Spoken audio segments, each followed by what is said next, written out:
Hello and welcome back to the Underhand Free Throw. I am Simon, and today me and my podcast co-host Ian are going to be recapping all of the moves, everything that went down during the NBA trade deadline, which finished up yesterday. So I considered breaking this up into different videos because we kind of talked about different teams, different players, different transactions. Ultimately decided against it, so it's all going to be one big long video. If you haven't heard about us before, we're a podcast and we do a lot of NBA talk all throughout the season, covering all kinds of topics, mostly in pretty long form and going into lots of detail. So if you're into that, please subscribe and like the video and you can see more of them. But anyway, let's get into all the moves that happened during the trade deadline, excluding the Portland Trailblazers. Unfortunately, the recording cut off right before we could get to Portland, but I will plan on covering their moves later in a separate video at some point later on down this week. But let's get into the trade deadline talk, excluding Portland, and cover all of these other teams. Let's talk about Kevin Durant. Let's talk about Brooklyn. Let's talk about Phoenix. Let's start off with this trade from Phoenix's perspective, because they've just put Kevin Durant with Devin Booker and Chris Paul, and DeAndre Ayton is still there, and no more Michael Bridges. Kind of the most likable son, I think, in a lot of people's opinion, is now off the roster, which is, I think, a pretty significant get for Brooklyn. No more Cam Johnson, who, I don't know, second most likable Phoenix Sun, depending. I don't know. I feel like there's a lot of Cam Johnson fans out there, and just like the idea of that wing duo kind of in the future. A lot of us felt, Phoenix is going to be fine regardless of what happens with Chris Paul, because they're going to have this young core of Devin Booker, DeAndre Ayton, Michael Bridges, and Cam Johnson. You can do a whole lot worse. Phoenix is like, nah, we want to win a title this year. How do you feel about their chances of doing that after this trade? Yeah, so I kind of posted about that on our Real GM forums earlier today. There's a big discussion on how we felt about the Suns now as a contender. Now that they've made this significant talent upgrade, at least in the temporary sense. And I definitely think it improves them at both ends. As much as I've enjoyed Mikal Bridges' defensive impact, at least defending maybe non-super high-level wings, or maybe like wings and guards that aren't huge. He has shown a bit of a proclivity to kind of struggle when he's, in those like bully ball matchups with Luka Doncic. So I think maybe his defensive value is a little bit overstated in a way that Kevin Durant can really help, just with how like long and versatile he is. And then obviously, the main thing that most people care about. The main thing that most people care about is Durant's offensive impact. So you have let's start talking about Kevin Durant's defense. Well, I do think it matters. I do think it's significant. But yeah, you have a guy who's going to be your go-to shot taker, especially like late in games, even though Devin Booker has shown an ability to do that. But now you have a guy who's even an upgrade, or at the very least, like gives you the option to go two different directions instead of just having a single closer, which I think is really valuable, because it's hard for a defense to completely lock that down. You have some insurance when it comes to like Chris Paul missing some games, not being the most reliable in the playoffs as he starts to wear down. It's not everything falls on Devin Booker anymore. And obviously you lose some depth in this trade, right? Because even though Jay Crowder wasn't playing, you still traded away two rotation players that would have seen heavy minutes in the playoffs and only got one in return. But the high level is better than it was with Kevin Durant, definitely. So I'm a little bit worried about just like, Kevin Durant's ability to stay healthy, Chris Paul's ability to stay healthy. But if healthy, I personally see the Suns as at least a, top two threat of coming out of the Western Conference at this point. I think on paper, they're the most talented team in the West. Like, Chris Paul, Devin Booker, and Kevin Durant, and DeAndre. Don't forget about DeAndre Ayton. He's still on the team, and he's still like, a high level center, even though, I feel like a lot of people are down on DeAndre Ayton. Like, we're only a couple of years removed from him seeming like the most versatile and useful center in the NBA playoffs during their finals run. It's funny when a team makes a trade like this and ends up with this kind of hilarious amount of overlapping skill set. Like, we're not going to have Chris Paul, Devin Booker, and Kevin Durant all taking pull-up jumpers. Like Yeah. that's all those guys want to do. They're they and even DeAndre Ayton, he likes to stop about a couple feet short of the rim and toss up a floater. So like, this is going to be this is team no dunks. This is team no layups. This is No threes either. team yeah, this is a team. We're going to get all our offense between about 5 feet and 23 feet or something. Yeah, because Kevin Durant also loves the mid range. So I mean, yeah, I guess he Yeah, fits right in with their current offensive style. they already had this style kind of ridiculously. They'd get to the playoffs and it's just like this pull up barrage, for better or worse. But like, it's better when they were like, steamrolling Denver, an injured Denver team in the first round, but they looked awfully one dimensional when it came to, Dallas later in that, where they like, plug up that mid range. Phoenix didn't look like they knew what to do anymore. Now, I don't think so. It's just funny that like instead of kind of diversifying, they're like, no, we're just going to get way, way, way better at the one thing that we're really good at. But just kind of like the way that Brooklyn's actually been this whole time in terms of just being insane shot makers all over the floor. Like that's going to be the Suns now. Now you say that Kevin Durant provides good injury insurance for Chris Paul, but right now Chris Paul is the only healthy player out of these three. Kevin Durant is still on the injured reserve list. Yeah, I mean he is projected to come back, shortly after All Star break though. So Yeah, you gotta hope he can stay healthy after that. But he has been healthy in the playoffs the last couple of years. He does continuously get banged up with these kind of minor things during the regular season, but it hasn't been a playoff issue, at least as of late. yeah. I thought a low key nice pickup for them. Oh, actually, I should mention one more thing in terms of the pull up thing is that T.J. Warren is also on the team, Oh and yeah, that's another guy that all like likes to get into his mid range bag. So this is going to be a hilarious amount of mid range bag boys. But Darius Basley, I need yeah. a pronunciation check. I think was a low key okay pickup for him. No one cares about that trade, and maybe it's not going to amount to much. But just getting another forward that can move their hands and feet around on defense, I think, is going to be Hmm. important since they just lost a whole lot of that. I think that Kevin Durant, despite him playing great defense in Denver, I don't think he's going to look quite as good on defense in Phoenix. I think Brooklyn low key had a very healthy defensive environment that Kevin Durant could really lock into. I think the responsibilities are going to be bigger there. I think Michael Bridges was a perimeter stopper. He was the one sparing Chris Paul and Devin Booker from chasing around guards. Yeah. And now there's no one to do that. And Kevin Durant definitely can't do that. Defensively, Kevin Durant is like more of a 4 or 5 at this point than he's like an extra rim protector who can sort of, move his feet well against certain matchups, but he's not going to be chasing twos. And Chris Paul's old, even though I think Chris Paul's still very good defensively. Like, I still think he's got a lot of left in the tank from a defensive perspective, but I don't think this is a good defensive team looking at that roster. And that's why I kind of like see a pickup like Darius Baisley and think that that's sort of important.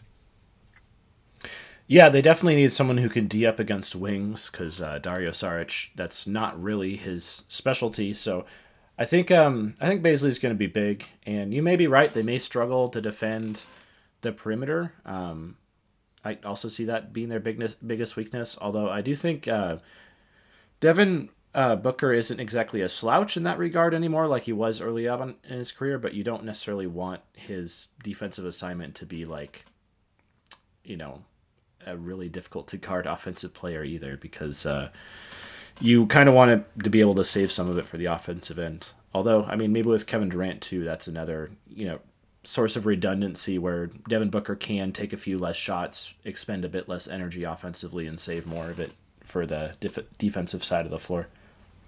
I just don't. I think all these players are, these their 3 stars are all players that you want to be like the fourth best defender in a lineup. Yeah. Like I don't think any of besides if Chris Paul still has something come playoff time. Like I don't think either of them really scale up that well. I don't think Devin Booker's a defensive sieve by any stretch of imagination, but I Yeah, but also don't think he's he's not a like stopper either. So no. I don't yeah, really see like what he does in a big way for you on defense. kind of looking at the Suns roster and the guys that they have left on this team, like all of their worst defenders are their guards. You know, Campaign, Ugh.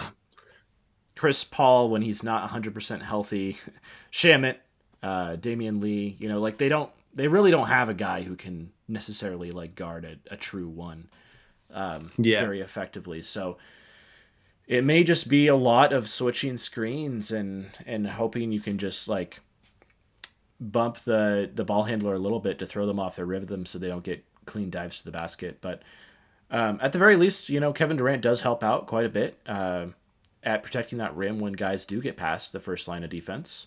Um, and I think DeAndre Ayton's a reasonable rim protector too, although you know not quite what Kevin Durant is used to playing with in Brooklyn. Yeah, I mean, I like the idea of an like a mobile Aiton and Durant sort of front court. Who's the fifth starter right now in Phoenix? Oh, the one other thing I'll say about their defense is, you know, Aiton isn't ideal in every situation, but I do think he is probably the best defensive matchup in the Western Conference for Jokic. So that is huge, considering Denver is still probably their number one competition from being able to reach the NBA Finals. So you're really gonna love having Aiton in that series. Aiton played Jokic as well as you can 2 years ago, which I Mm-hmm. think is what a lot of that thinking is based on. I don't know if we've really seen that level defensively out of Aiton since, so I wouldn't like bank on that. Like I'm open to it. We've seen it before, so like, but maybe it happens again. But I don't like. I wouldn't like pencil it in. Aiton's going to do a great job on Jokic, Yeah, especially on a team where they were allowed to guard Jokic in single coverage a lot more easily because of you know Jokic has got a lot more weapons with him now. It's going to be very different how you defend him. I'm not like I'm into DeAndre Ayton. I think like we've seen him defend at that level. It's just sort of like I kind of need him to prove it again after a pretty lackluster defensive performance in last year's playoffs. I think he got unfairly blamed for a lot of that, but like that was what everyone was really excited about him as like, okay, regardless of what DeAndre Ayton is on offense, at least like he's the most defensively versatile center in the NBA. And then the next year he just kind of wasn't. So I think that's definitely something to monitor. But yeah, like I was asking before, who's the fifth starter? Is it Darius Baisley? Is it Torrey Craig? Is it TJ Warren? Is it like I guess I'm not really sure what I don't know. Like if I had to make a bet on opening night, maybe I'd say Torrey Craig just because he's already on the roster and the coach knows him. But I don't know. Maybe I they go think straight it into the probably I think it depends slightly on the matchup. But the one thing I'll say in the Suns' favor is, I mean, Damian Lee and Torrey Craig are not names that you're getting excited about when you hear them, right? But both of them are shooting very well from three this year. And I think with a lineup of a whole bunch of mid-range dudes, you really do need some floor spacing. Um, and Damian Lee's leading Craig, the NBA in 3-point shooting. he is, yeah. And Torrey Craig is playing a ton of minutes, very large sample size. He's taken 6 threes a game, and he's maintained shooting over 40% from three this season, despite having a fairly large sample size. And I know, like, shooting and basically just offense in general is kind of the reason why he's struggled to get on the floor late in games for previous teams he's played for, you know, like the Nuggets and stuff. Yeah. But you know, he's a legit reasonable defender, defensive player. He has the frame and he plays really hard. But yeah, if he's making threes at a 40% clip, you want that fifth guy to be someone who just kind of stands in the corner and makes sure that you don't have a defender getting in your way, right? And I think Torrey Craig can probably accomplish that at this point. Yeah. I'm into Torrey Craig. Like I think, you know, even years ago when he was in Denver in the playoffs, like it's like I'm not saying, you know, you definitely want that guy as your starter, but like you can never have enough sort of like that size kind of player who's got enough size to guard up a little bit. He doesn't guard at an elite level, but he can hang with a wide enough variety of players and not get Yeah, completely exploited. And then, you know, since then he's I mean, he's having his best 3-point shooting year ever. Not a high volume guy, but yeah, I don't know. Like I feel like we're trying to we're nitpicking Phoenix a whole bunch right now. Obviously, like that's just they now possess the most firepower in the NBA. Of course, when you trade for a big star like that, you're going to open up some holes in the rosters and open up some possible like lacks of certain skill sets. But yeah, I mean, Phoenix is pretty happy. They're happy today. I feel as soon as next year, it starts to get a little bit complicated. I would say in conclusion, if everyone stays healthy and let's just assume that the Suns gel relatively well together, right? There's no sort of fit issues or anything, and they find that fifth guy, whether it's Lee or Craig, and they manage to perform at a reasonable level. I do think their top end talent is high enough above Denver's. I would see them as the favorite coming out of the West. I mean, that's a whole lot of qualifiers. I mean, health is kind of a factor in Denver's case as well. But yeah, I do think like between the two of them, all other things being equal, I'd probably pick the Suns in that kind of series at the moment. I think that clearly Phoenix has a higher talent level. Denver it has the advantage of now being a team that has grown together over a season where Phoenix will be throwing some stuff together. But Kevin Durant's a pretty easy piece to throw together around. So yeah, Yeah. I mean, I think they're going to be pretty terrifying regardless of who's playing them. So definitely changes the title picture. Let's talk about it a little bit from Brooklyn's perspective too, because I mean, this is the end of a pretty dark era in Nets history. The Let's get short into history the of the let's get into the Kyrie trade too, if that's the case. Because yeah, Brooklyn yeah, did yeah. did trade, both of their stars, got a return back for both of them. So for Um, just to recap, I guess they Starting traded. from when? Well, so they traded Kevin Durant and T.J. Warren, and in return, Mikal Bridges, Cam Johnson, 4 first-round picks and a pick swap, and then I Kyrie have I Irving. have five. I've got 2023 first round unprotected, 2025, 2027, the 2028 swap. Yeah, Yeah, so I it's a guess swap, five, yeah, 4 picks and a swap. and that 2028 swap could be relevant. This is an aging team that they're trading with, right? The Whose best 2025 players? first round pick is probably going to be good. Like Chris Paul is going to be retired. Kevin Durant's Yeah, going to be 37 years old. Like this is like they just got back all their draft capital. All the stuff they gave up to bring in James Harden, they've now essentially restored, assuming that, Phoenix doesn't find a way to sort of extend their run or flip into a stretch out their contention a little bit longer. a lot of it is pretty far in the future, but they also traded with Kyrie Irving. They picked up Dinwiddie, Dorian Finney-Smith, and a 2029 first. So multiple 2029 firsts coming in, and that far in the future, like you never know if a team is gonna completely fall off, right? If Luka demands a trade and things don't work out, and the Mavs are, you know, bottom of the lottery. But none of these picks have any protection on them, so I think that does give the Nets some sort of future to look forward to. I was surprised that at the trade deadline, and the one thing you never know the trade deadline is all the trades that people were trying to make happen that didn't happen because they, couldn't get people to agree on it. But they I'm surprised they kept all those defensive wings. They got Yeah, Ben Simmons, Dorian Finney-Smith, Mikal Bridges, Cam Johnson. Like they still got Royce O'Neal there. Like this is that is a deep roster of the exact kind of player that contenders are trying to grab at this point. And obviously, I don't think that people were trading. I mean, aside from Phoenix, people weren't really looking to trade first round picks. So I think it hurt. I think they probably hoped they were going to be able to spin more things into things, but they've yeah, left behind this kind of like awkward roster that I wouldn't be insanely surprised in the same way that Utah was good at the beginning of the season. I wouldn't be surprised if Brooklyn, even though everyone's like Brooklyn's supposed to follow the playoff picture now, they just lost Kyrie and Kevin Durant.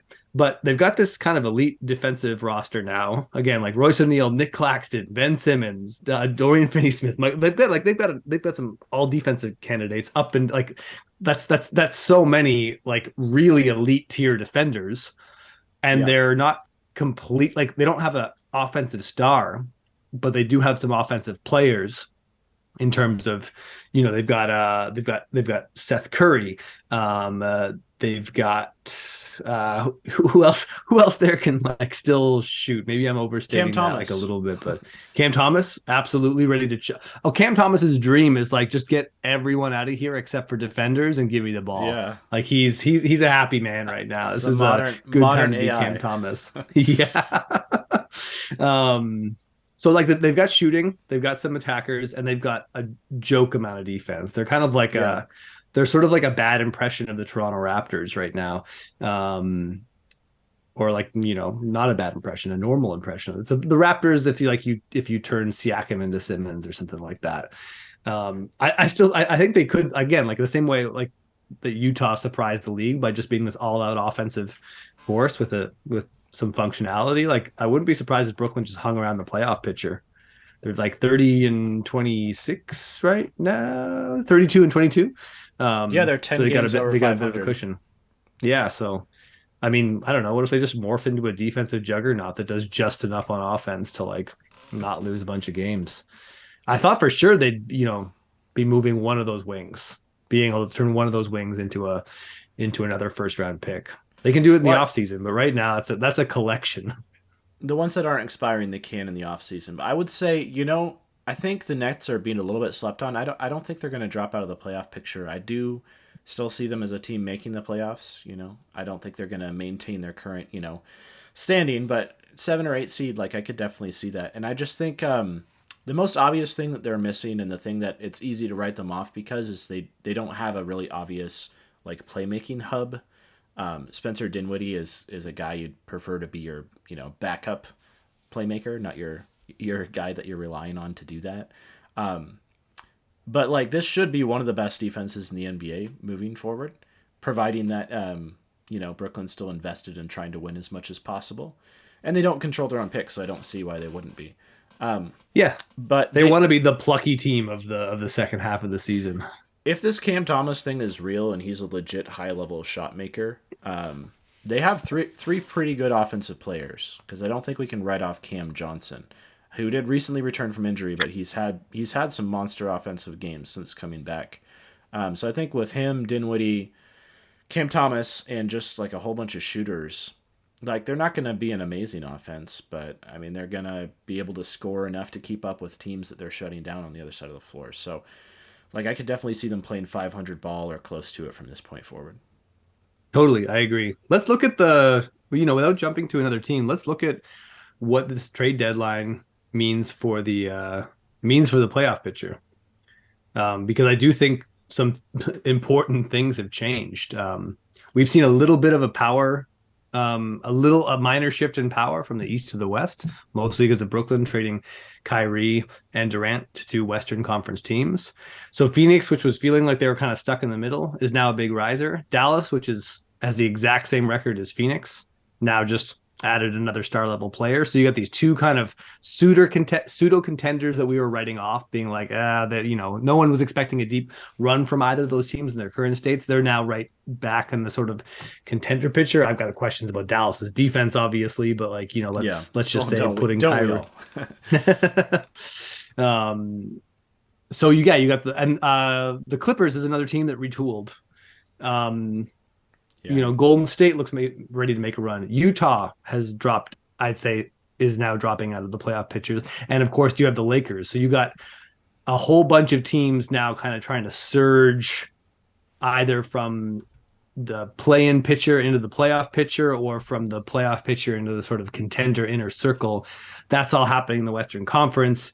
Meanwhile, over in the East, Brooklyn could hang on. I think the Raptors look like they're going to, I mean, because they didn't become sellers, they're going to try to push back up into the playoff picture now with a little bit of rim protection. But overall, the East got a little bit weaker in the sort of contender category, where the West got a little bit stronger. Yeah, I mean the Nets definitely dropped out of contender status. They're not going to be attempting to do that anymore. The Bucks made a slight upgrade, getting Jake Crowder just to fill out that wing rotation a little bit more. And the Yeah, Bucks that one's lack. a yawner for me. Until I see Jay Crowder, unless Jay Well, Crowder goes on another 3-point binge like he has a few yeah, times in his career, like It's fine. It's better. He's better than nothing, and they kind of were a bit of a nothing there. But I'm not like anyone who's if Milwaukee fans feel amazing about that. I don't know. It's just it's fine. It's good. I'm glad they've added another potential player to the rotation, but that's all it is. It's not more than that. Yeah. I think you feel the same, right? Like you've Yeah, been a Jay I Crowder wasn't high skeptic in the for a Jay bit. Crowder trade just because, like, to me, the most obvious weakness the Bucks have had the past couple of years are just too many dudes that defenses just ignore and collapse on Giannis. Just too many inconsistent shooters, and Jay Crowder is yet another one of those guys. Defenses are just going to ignore and not guard him, um, and clog the paint. So we'll see. I mean, maybe he'll hit enough threes to make him pay for doing that, but I wouldn't bet on it. Yeah. Um. But yeah, Boston picked up Mike Muscala. Yeah. Yeah. Well, I mean, I haven't watched like has Mike Muscala been playing much this year? No, not really. Like, because I feel like I watched a lot of OKC Thunder games, and Mike Muscala is not really on my radar. He's played 43 games, plays 14 minutes a game. He can still shoot threes, and he's still 6'10". So any front court backup help in Boston is fine. Is he gonna? How do you feel about the Mike Muscala versus Luke Cornett debate? What side of that Oh, I'd way do rather you have Mike stand on? Muscala. I No, don't. not a I'm Cornett not. fan. Not a I'm not. not a unicorn. I'm not excited about either of their rim protection, obviously, or switchability on defense. Both are pretty poor in that regard. Mike Muscala is a better floor spacer, and Mm-hmm. that's what Boston's offense needs. So, he can do one thing Yeah. well, which is more than Luke Cornett can really say. So, Can either of them get ahead of Blake Griffin in the man? Their big man depth is no fun. So Mike Muscala make it a little bit more fun. I don't see either Whatever. of them getting playoff minutes unless Rob Williams just can't play at all. But Yeah, providing this is Rob true. Williams is even reasonably healthy, I don't think either of them will see the floor in the playoffs, so it shouldn't be a concern. Right, because I mean they like to play Grant Williams as well at the big position sort of thing. But I mean they're going to need one of them as that extra body. Like Yeah, just like Spotman and then Rob Williams is a constant injury risk. So yeah. And they one of these guys might matter. Al Horford's really old. He's been pretty healthy the past couple of years, but at that age, you can never necessarily guarantee anything. So Man, the trade deadline, it's too hectic. Like we can jump off from this point in the discussion to a million possible different teams. It's like I keep trying to zoom out and be big picture, but then it's like it's hard not to just get sucked in by the details. It's insane. I think we should talk about two teams right now that we usually don't talk about on this podcast, so not mostly the because Wolves and the Blazers. we'll get there, but I think that Okay. we should go over to the glamour market and talk about the two Oh, teams in LA the LA because teams. Okay. I'm a well-known Laker hater. Like, and like I actively they're the team I love to hate. Like You just speak I'm ready. truth.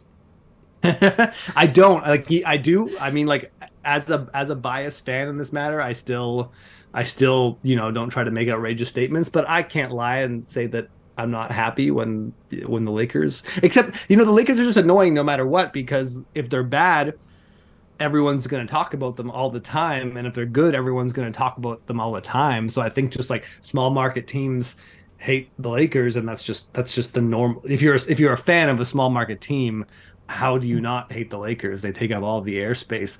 So Laker Nation, you should be happy to know that a huge hater like me is very upset with the moves that you made at the trade deadline because they stocked up. I really like this roster right now. Is it Yeah. too late? Is a question, but I expect them to now start leapfrogging a lot of teams. Like they just ticked so many boxes. Like they just like D'Angelo Russell's like his history in LA aside, that's a pretty great guard for what this roster has been, where they really like lack someone who wants to jack shots from the outside.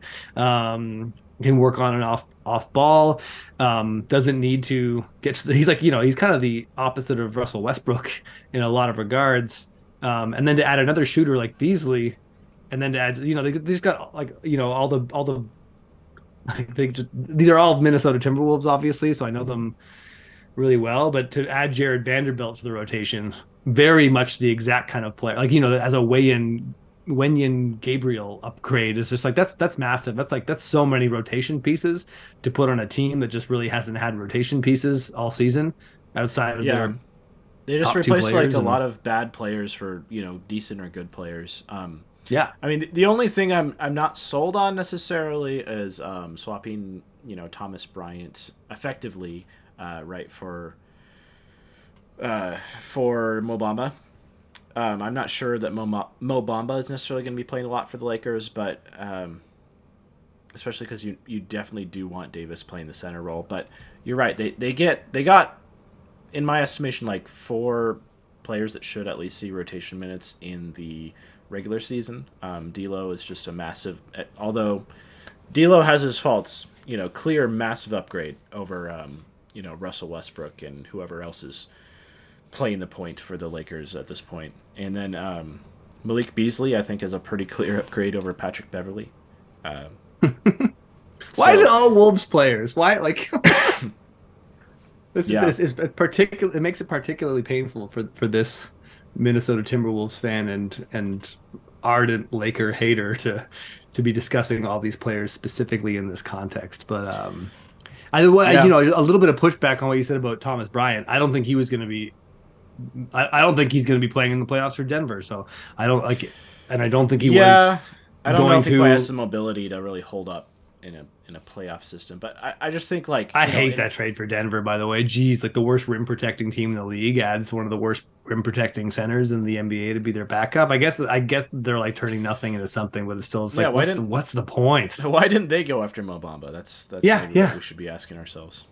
Yeah, absolutely. And I'm not a Mo Bamba fan, but the Lakers having, a large rim protector as their extra body is like a lot better than having Thomas Bryant, I think, because like I just don't think once AD came back, like Thomas Bryant is a perfect placeholder when your team doesn't have options and he's going to get buckets. But if your team has got the bucket getting figured out, like he just goes from having value to having none. And he's had some amazing moments this season. And he's a good player, but I just see like at the end of the day, he's kind of Montrezl Harrell in a taller body without necessarily bringing any of the impact of having that taller body. So like I don't think the Lakers are upset about losing him. Apparently, also he demanded a trade. Yeah, I mean, I think he was having some issues with his role Yeah. with the And he's Lakers. not going to get more minutes in Denver. So you demand that No. trade and you just end up in a worse situation, anyways. But they don't have another backup center. So maybe he does play at least in the regular season. I think for Denver, I just hope for Denver when they get to the playoffs, it's Zeke Naji and it's Vlatko Chanchar. You know, I don't see Thomas Bryant really figuring into things. Though I guess again this hectic trade deadline.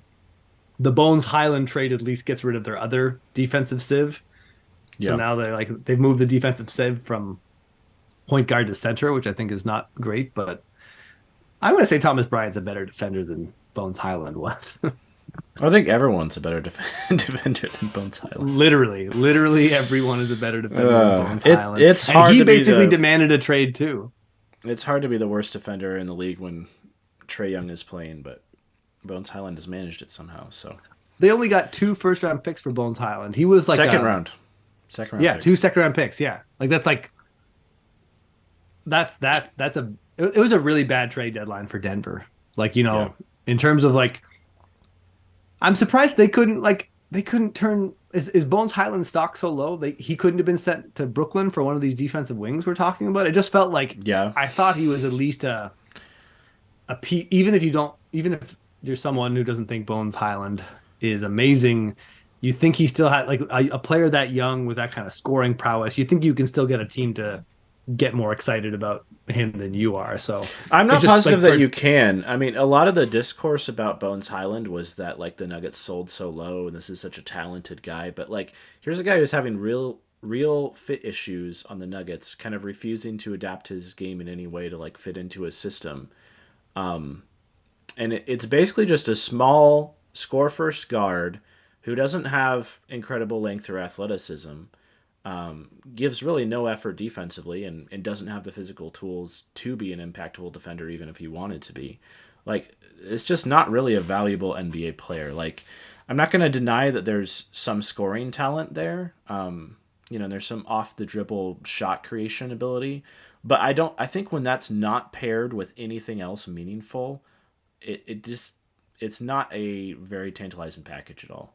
You don't have to convince me on that at all. Like I'm definitely you're preaching to the choir on that. It's more like I've seen so many, like I see Jordan Poole get a max contract, and I'm like, you just think that NBA teams disagree and you could trick someone into that. I don't think that he was worth more than second round picks. I wouldn't have traded for him, but I'm surprised that a team didn't, I guess, so that they couldn't get a little bit more than that. Again, not because I think he's got that inherent value, but it's just this like there always ends up being this surprising market for these like offensive first guards. Like the Maybe we're contract seeing a Jordan new Poole era in signed the was NBA. Maybe Jordan Poole was the last time something like that's going to happen.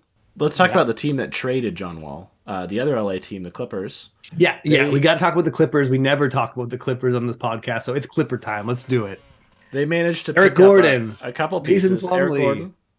Bones. Yep. This is the Bones No more Highland Wall, no more destination. Reggie Jackson. So what do you think? They got rid of Kennard as well. So do you think it's a net Oh yeah, upgrade for the Kennard. Clippers over this trade deadline? Yeah. I think so. I think that everyone knew that John Wall was useless there.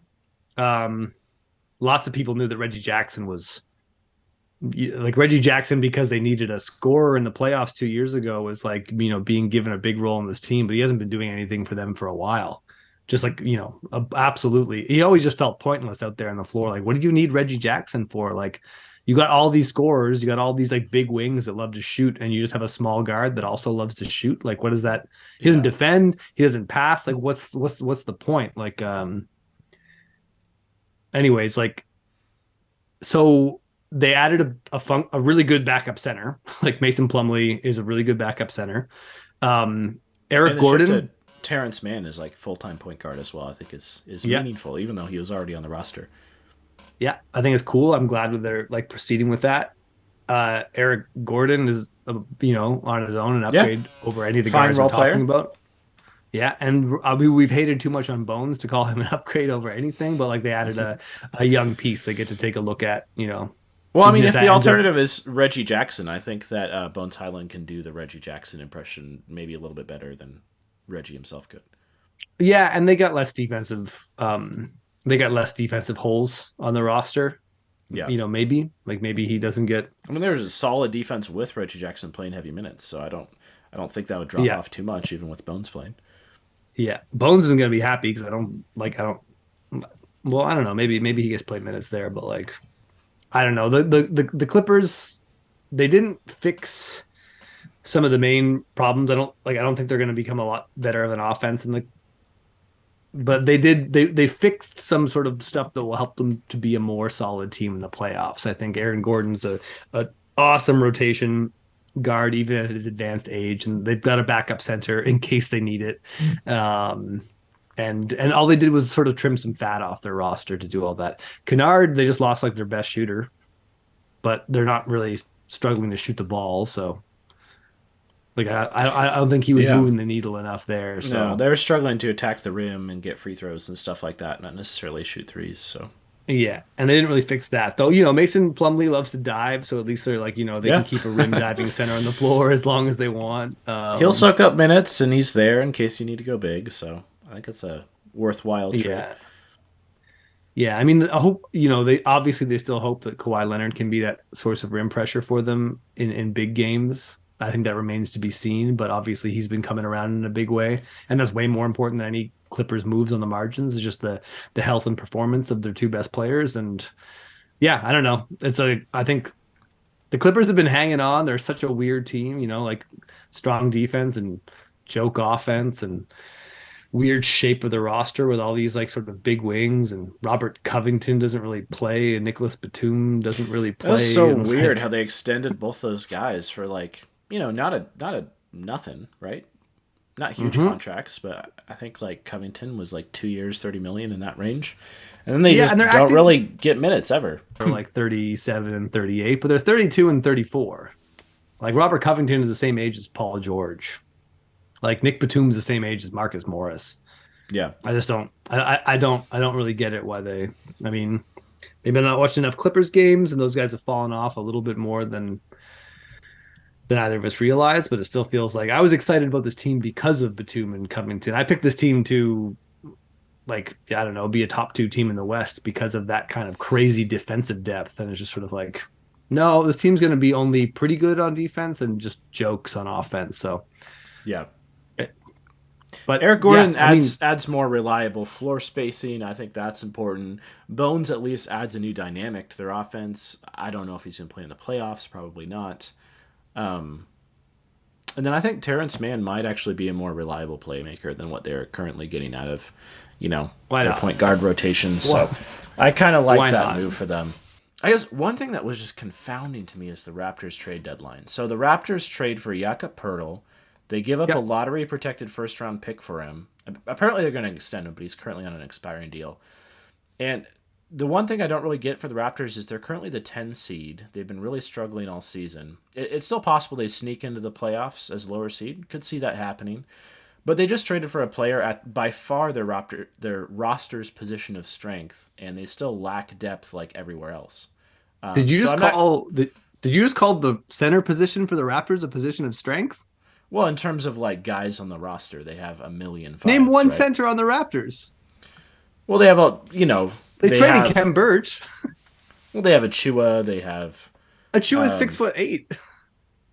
they have a whole bunch of guys who are like 4.5s, right? And that's the problem. The Raptors' main problem. Like, well, there's three big problems with the Raptors, but like one of them is just horrible shooting luck. Like this team's the worst shooting team in the NBA. I don't think anyone saw that coming. I think they looked like an average shooting team. The biggest thing is that their defense completely doesn't work because they don't have a single rim protector on the roster. And Precious Achua isn't it, and Chris Boucher isn't it, and Kem Birch wasn't playing. And like it's again, their whole problem was they only had these 4.5s and they didn't have a single guy who could actually man the back line. So they play this heroic kind of defense for 3/4 of possession and they just give up an open dunk. Or they try to defend that open dunk and give up an open three. I think Jakob Pertl fills a massive hole for them. I'm really biased on this Raptors team. Like the whole, obviously they keep losing games and people keep writing them off and you can watch them play and see how they've kind of given up on themselves and they're playing like they all want out of they all want out of this horrible experiment they've been forced to play in. But I think Jakob Pertl is going to be stabilizing. I think the Raps are going to make the playoffs. I But are think they they gonna make it tried. out of the first round? Like, what do you see them doing No, after they reach the no, playoffs? no, That's no. more They're my gonna question with this they're team. gonna get the eighth seed and lose to Boston, and but they're gonna look kind of cool doing it. Like Nick Nurse is gonna come up with some crazy strategy, and they're gonna steal 2 games off of Boston somehow, and people are gonna be talking about the Raptors again for a second, and then it'll end the same way it did last year. I just feel like, I'm a Portland Blazers fan, so I'm very familiar with the term treadmilling, right? And I struggle to see how that's not the direction the Raptors are heading. Like, obviously, Pirtle fills some kind of need for them, and improves the team to some degree, but like this team has such a lack of pieces that you're legitimately excited about moving forward several years down the road, other than Scotty Barnes. They have very few draft assets. They Also, just I have think a the Pirtle whole trade like hurt Scotty Barnes. So yeah. They just have like a whole bunch of dudes who are pretty good and in their prime right now. Um, yeah, like how does this you're team not move wrong. forward and You're not really wrong about improve any of improve this. from here? You know? And like if you maybe the OG Ananobi trades out there weren't as hot as we were led to believe. Maybe they weren't going to get 3 first round picks from him. Like okay, fair enough. Um, but I just like struggle to see why it's not a good idea to like if you're barreling down this path towards an inevitable treadmill and you have an opportunity to get out of Mhm. that by moving a guy who's probably as good as he's ever going to be right now for like something that can really help you build for the future. Like why wouldn't you take that opportunity? And maybe they I can still mean, do it in the off season. I feel like, I mean, Toronto and Denver are my two. kind of my two other favorite, most consistent other favorite teams over time.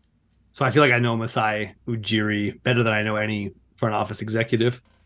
Hmm. And he's the kind of guy, he's not going to ever force a trade from he only wants to trade from a position of strength.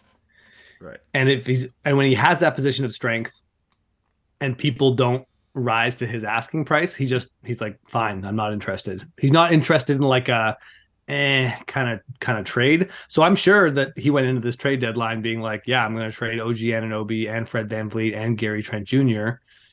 And he tried to stir up a bidding war. He tried to get the Grizzlies and New Orleans Pelicans afraid of each other. He tried like he was like, I'm going to get 3 first round draft picks for OG Anunoby. I'm going to get a star haul for OG Anunoby. And when no one was quite able to talk themselves into a trade that rich, he was like, okay, I'm keeping him. OG Anunoby's not a free agent. Like he's not, unless I can get this package back for him, I'm not doing it.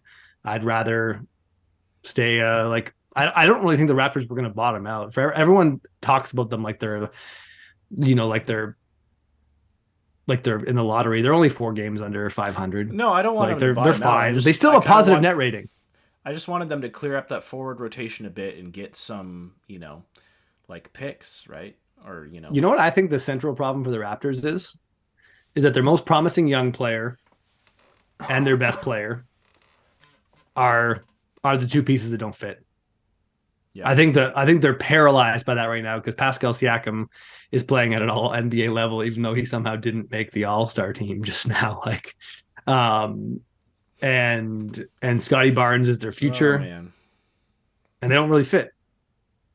Like, like I don't know how you build around those two players. Like, Most of their roster plays the same position, and like that's kind of awesome in some senses with like the amount of defensive switchability that they have. But like it also feels like they have a bit of a lack of, I don't know, dynamic um, effectualism that you can get from guards. I Like think, they have a 2-man guard rotation and that's it, and then you have yeah, like a yeah, yeah. bunch of 6'9" guys playing shooting guard. The Raptors have so many holes. They went like it's so irresponsible with how they went in the season, being like, yeah, we don't really need rim protection or shooting or guards or rim pressure. We're gonna get by Yeah, without all of those things. Like, I think, and I just think lots of people even, arms. That's all we need. yeah, yeah. But I think if you when I like was thinking of different Raptors trade scenarios or how they kind of keep certain parts of the roster and move forward. I just kept coming back to the Scotty Barnes and Pascal Siakam problem because like OG can play the 2-3-4 and he can shoot and defend and it's not really a problem. He can play. I think you can put OG Anunoby on any roster in any lineup and he's going to be fine. He's going to be able to provide value. I think Fred Yeah, VanVleet can shoot and defend. I think Gary Trent can shoot and defend if you have a rim protector behind him. So those guys, like whatever, throw them on any roster, they're going to be helpful. I think Pascal Siakam and Scotty Barnes are the guys that you need to sort of build out your roster around, and it's hard to do it with both of them yeah, because without they having both like kind of want to occupy the same spaces on the court, right? So yeah, they're both point forwards, and they're not neither of them are really amazing off of the ball. Pascal like they both have a bit of a cutting game, but like not an amazing cutting game, and neither of them space the floor. It's just like I think those two are awkward, and that's why the Raptors are paralyzed right now because like they don't want to trade Pascal Siakam. He's awesome, and like obviously yeah, Scotty Barnes. It's like you just don't give up on a player who's that young, that talented. Like I also kind of picture Scotty Barnes in like 3 years from now just being like 250 pounds and a completely different play. Like yeah, I just like I think he's going to be a big man. Like I think it's a far cry from what he was in college, but I could see it. no, The totally, transformation. yeah. I love the Pirtle pickup. I think he fills a huge hole, and now they have a rim protector, and now they can get Yeah. back to being a good NBA defense. Let's finish up with our teams. I mean, there are a couple other trades. Yeah, I guess Atlanta picked up a Sadiq Bey, I decent like decent that. shooter. I mean, I've got a lot of Bay stock. He's been pretty disappointing, but like Sadiq Bey was the main part of my like Detroit Pistons enthusiasm. I have sold my Detroit Pistons stock, but I would Yeah, love to see Sadiq Bey bounce back in Atlanta. And I like him better than Adrian Griffin. and then it looks like the Pelicans picked up Josh Richardson from the Spurs, Yep. so that might And be got off just Devontae Graham's money. yeah, that's true. Might just be more depth, for kind of wing depth for the playoffs coming up. Sure. But yeah, let's go. Let's go with your team first. You were involved in that D'Lo trade. Your return for Yeah, it we was don't. Mike Conley. Yeah, we don't have to spend too much time on this miserable franchise. Yeah, I mean, D'Lo's been playing amazing. I get that he was a free agent and it looked like he was going to leave because kind of had that same like vibe Kyrie had with the Nets, where just like you guys don't like me enough. I'm not sticking around. Yeah. But I like it just sucks that he was playing so well and we trade him for. I'll feel a lot different about this trade if Conley just kind of like balls out and is a chemistry guy that makes things work, and then Minnesota gets into the playoffs and wins a series or something like that. And he just, even if he has 1 year of feel good vibes, I guess that's worth it. But it's hard to be excited about. Like I think I said to you before, like any chance you get to lock up a 35-year-old point guard under team control, you got to do it. Like, or Do you 36 years old. do you feel like this was like one, let's say, questionable trade with the Gobert trade led to another one because they're trying to kind of like recover some value out of Gobert, so they're trading for like the point guard that most recently like worked with him. I think that's like a fair perspective, but I think this really was more about D'Lo, and like there was a lot of tension between him and the franchise. He was feeling undervalued. I think he really hated the trade, like the sort of the whole fan base was hating on him in the playoffs last year and early this season, and I think he took that personally, and the franchise didn't really stand behind him.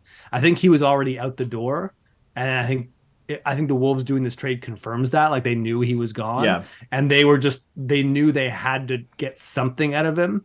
And Conley, they talked themselves into. I think it could like work out this season. It's just like it weakens us overall, sort of in the long term picture. I don't think this is directly related to the Gobert trade, though. I think this was more about D'Lo and his unique relationship to this franchise over the years.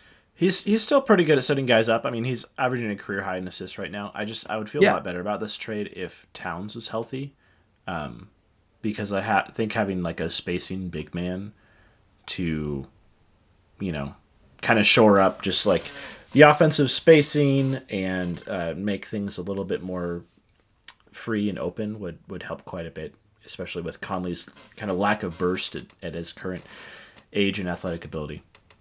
yeah, I like that. Conley's gonna like just be a steady hand because a lot like this roster has really lacked it since we traded Rubio for Torian Prince.